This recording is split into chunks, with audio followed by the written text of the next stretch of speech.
Pearson Sharp.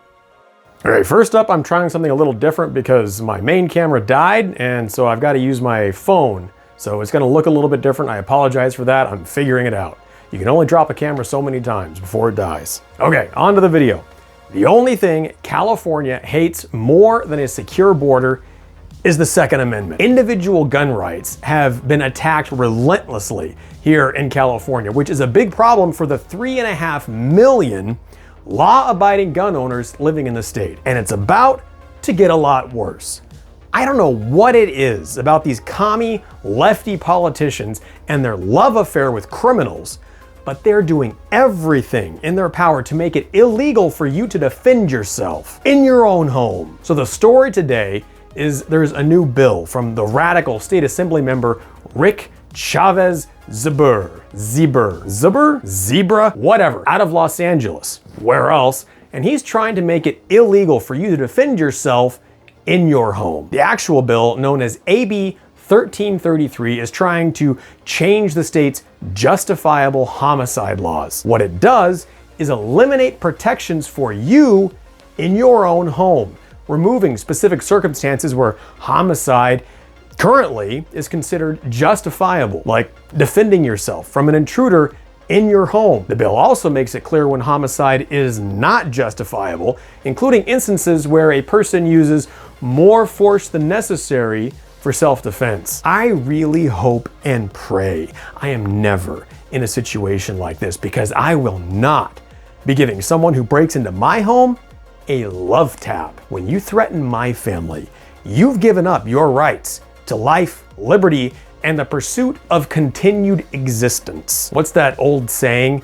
Your rights end where my rights begin. Well, my rights are non-negotiable in my own home. I love how these commies who've never touched a gun in their life and have armed police escorts and live in gated communities with security, people who have no connection to the real world, deign to lean out their windows of the ivory towers they live in from time to time and tell the rest of us little people what we're doing wrong. But back to the bill. What's the practical effect here? What does this actually mean for you and me? Well, here's a picture. Let's say that you're sitting in your own home, minding your own business with your family, and someone breaks into your house. The glass shatters, the door gets kicked down, and there you have an intruder, an unknown, obviously hostile person with unknown intentions, but he's clearly not here to bring you cookies. Panicked, you shout at him to get out of your house, and instead of obeying, he starts walking towards you. Maybe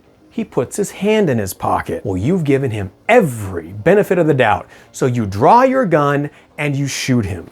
Dead. A reasonable reaction, I think, given the situation. Now, under the current laws, you would be justified in your response. But under Bill AB 1333, if it turns out that he was just reaching for a pack of Mentos in his pocket and was actually unarmed, now you're in trouble. You just shot and killed an innocent man. And statistically, he's probably an illegal alien, which double trouble. Now you killed an underprivileged person who was just looking to overcome his disadvantages for a better life. You racist. This bill removes your legal right to defend yourself in your own home. In fact, even if what they call excessive force isn't used, you could still go to jail. What is even the point of this law? Is there some kind of huge surge of criminals being gunned down after invading people's homes? Like, why make it criminal to shoot someone who's attacking you in your house? Aside from the obvious infringement on personal rights, this bill assumes we live in a low-crime state with lots of police and exceptional law enforcement. That's a fairy tale.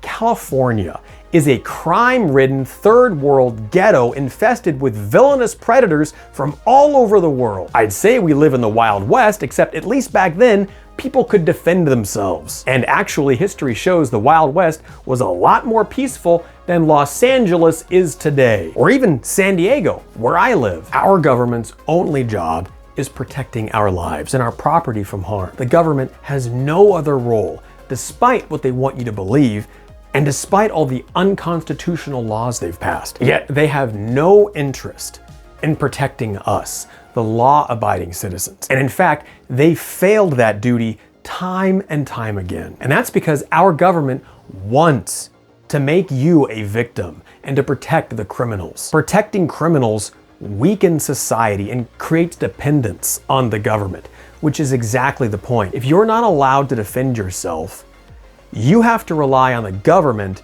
to defend you. And friends, that's a bad spot to be in. Now, the bright part here is that a lot of these crazy bills get proposed every year, and most of them get shot down right away. But the fact that they think they can even propose something like this tells you a lot about what they think they can get away with. Let me know what you think in the comments below. Can you find some kind of reason that this law makes sense, some justification for it? How would you handle it if someone invaded your home? Would you be worried about the legal repercussions of defending yourself, or would you put your family's safety first? Take care, God bless, and remember, communism only works if they can take away your guns first.